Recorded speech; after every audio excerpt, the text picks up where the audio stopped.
Adakah ini salah satu petanda bahwa bekas Menteri Kewangan Malaysia, yaitu Dato Sri Tunku Zaprul Tunku Abdul Aziz dan Timbalan Perdana Menteri Satu Ahmad Zahid Hamidi memang terlibat dalam kes Pandora Paper? Ini sangat mengejutkan, seperti yang telah dilaporkan di dalam media ini. Pada Februari lalu, SPRM dilaporkan telah mengambil keterangan seorang bekas Menteri berhubung aset luar pesisirnya yang didedahkan dalam dokumen tersebut. Dan nama individu itu tidak disebutkan secara khususnya oleh SPRM, seperti mana amalan lazim untuk individu yang dalam siasatan tetapi belum didakwa di Mahkamah Tinggi. Siapakah individu tersebut yang telah memberikan keterangan berkaitan dengan Pandora Paper dan menyatakan mengapa Zahid dan Zaprul tidak disiasat berkaitan dengan Pandora Paper. Ini sangat mengejutkan buat seluruh rakyat Malaysia. Namun, bekas menteri itu disifatkan sebagai seorang pegawai kanan pentadbiran, bekas penyandang Perdana Menteri sebanyak 2 kali, yaitu Dr. Mahathir Mohamad, dan dilaporkan diminta untuk menjelaskan antara lain aliran wang dan pelaburan dalam 12 syarikat luar pesisir yang didaftarkan atas namanya dan ahli keluarganya di luar negara. Kertas Pandora Paper juga merujuk kepada kebocoran dokumen kewangan dan rekod lain daripada 14 penyedia perkhidmatan luar pesisir yang menubuhkan dan mengurus syarikat Shell dan firma pemegang amanah di kawasan cukai di seluruh dunia.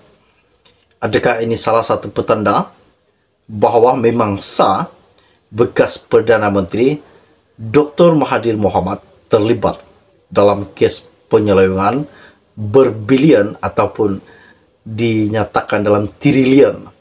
Ini sangat-sangat banyak dan mengejutkan buat seluruh rakyat Malaysia.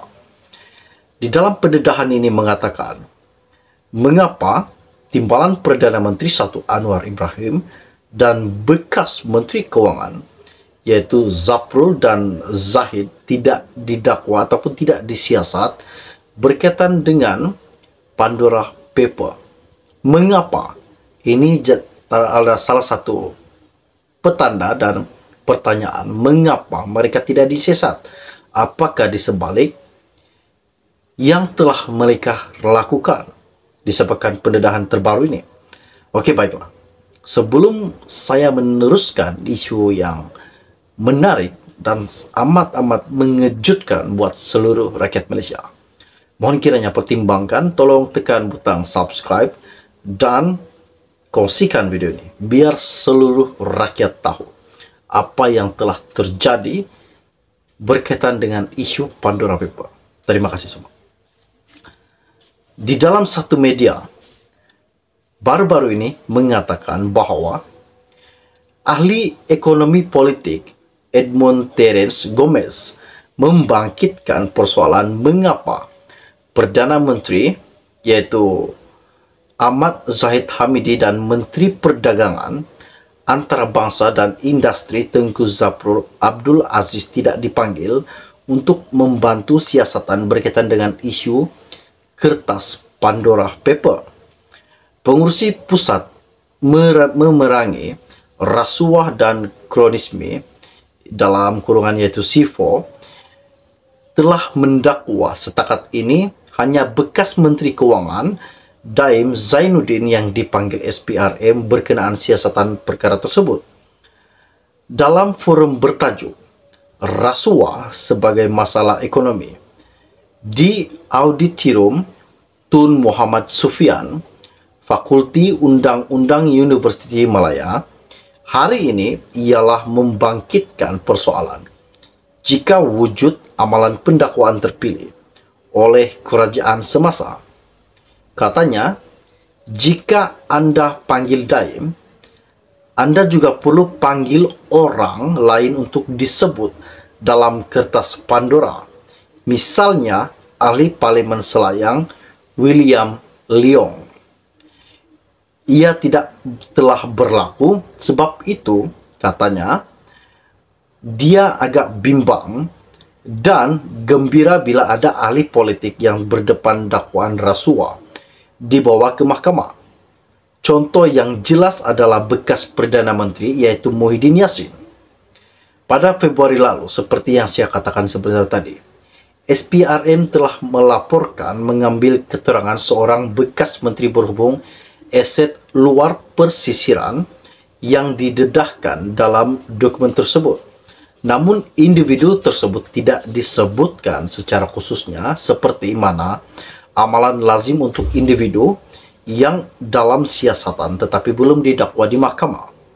Namun bekas menteri tersebut disifatkan sebagai seorang pegawai kanan pentadbiran bekas Perdana Menteri Dr. Mahathir Mohamad. Dokumen itu juga didedahkan kepada Konsorsium Antarabangsa wartawan penyiasatan ICIJ yang seterusnya memberikan akses kepada rakan kongsinya, termasuklah juga Malaysia Kini.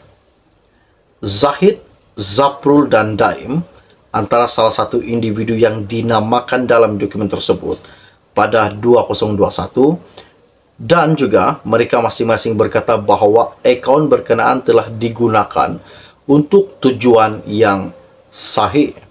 Dan yang lagi mengejutkan, Gomis berkata dia lebih meyakini pentadbiran pimpinan Perdana Menteri Anwar Ibrahim pada masa ini berbanding dua pentadbiran sebelumnya, iaitu yang masing-masing diketuai Muhyiddin dan Ismail Sabri.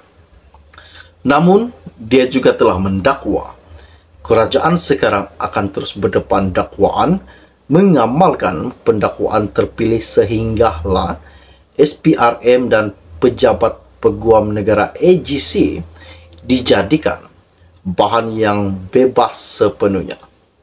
Katanya juga, jadikan mereka bebas dan ada kuasa autonomi, dan tolong buat sesuatu tentang pelantikan pesuruh jaya SPRM juga, kerana jika pesuruh jaya SPRM tidak dilihat sebagai berwibawa, pasti akan timbul satu permasalahan.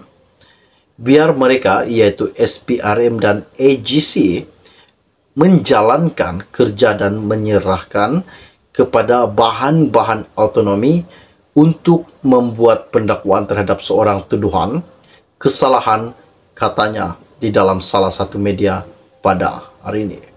Dan yang lagi amat mengejutkan lagi, kenapa Zahid dan Zaprul tidak disiasat berkaitan dengan kes kertas Pandora Papers? Wow, adakah ini salah satu petanda bahawa kerajaan perpaduan dan kabinet kerajaan perpaduan bakal terjejas dan bakal dirombak semula disebabkan pendedahan terbaru ini?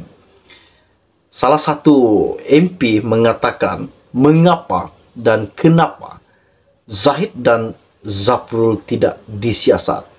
Jika mereka disiasat berkaitan dengan kertas Pandora Paper ini, adakah timbalan Perdana Menteri dan bekas Menteri Kewangan bakal disabitkan bersalah dan bakal dikenakan hukuman penjara? Ini sangat mengejutkan dan terutama sekali mengejutkan buat Anwar Ibrahim. Dan jika memang sah Zahid terlibat dalam kes Pandora Paper, adakah kerajaan gabungan bakal terjejas? Tinggalkan komen anda. Oke, baiklah. Setakat sharing podcast dari saya untuk anda. Kita akan berjumpa lagi. Salam jumpa dan salam kenal. Bye-bye.